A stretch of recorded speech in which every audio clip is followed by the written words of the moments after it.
The first lens that you buy is always a big decision. The first lens that I bought with the first camera I bought was a Canon T3i and a nifty 50 lens. Why is it called the nifty 50 lens? Well, it's because they're typically extremely affordable.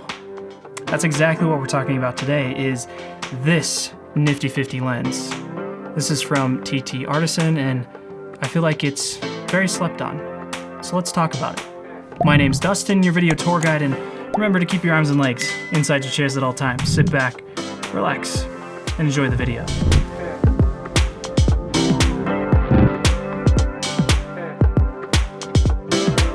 Using this lens has been pretty nostalgic for a couple reasons. It brings me back to my early days of experimenting with my first camera. At that time too, I was taking a lot more pictures and not as much video. Things have kind of changed a lot for me now though.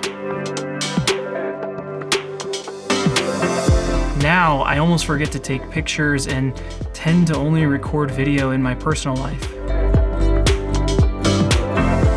These days, we have so much technology and features on these cameras and lenses that it really makes things so convenient, and sometimes we forget how easy it is to rely on those features.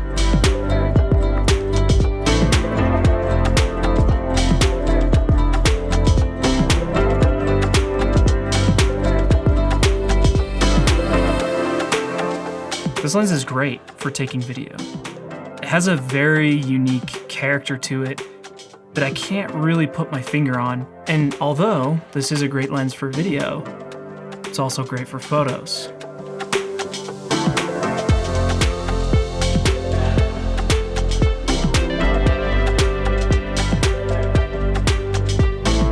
When it comes to photos as well, this is an area where I've rarely used manual focus lenses except for in my early days when I first started learning how to use a camera. It made me really step back before I would take a photo and not only make sure I was in focus, but make me think about like, which f-stop should I choose? Where should I stand to frame this? And how can I make this look more interesting? It brought me back to that feeling and excitement of wanting to improve in an area I'm not very experienced in.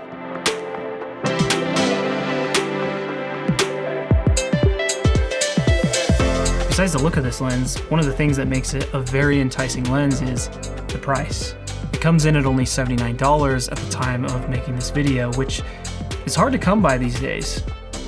It's a lens I can see not only just beginners picking up, but anybody. One area as well that I can see this lens becoming an interesting choice is for a taking lens for an anamorphic.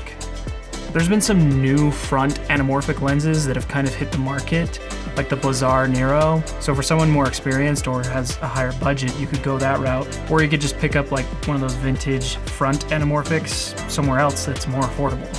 I don't have one, or else I would do it, but if I ever get the chance, I will. It's something I can see myself using in a lot of different applications, even alone for just its size. Overall though, I really like this lens, and it has a lot of things to offer to anybody looking for something affordable, unique, and, well, small.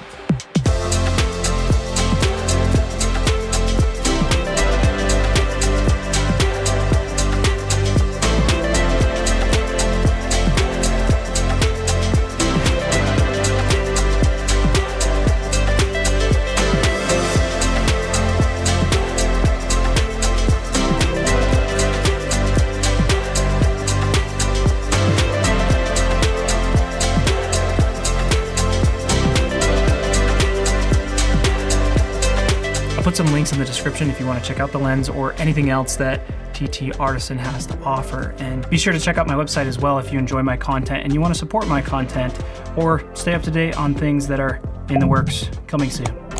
Till the next video though, happy filming.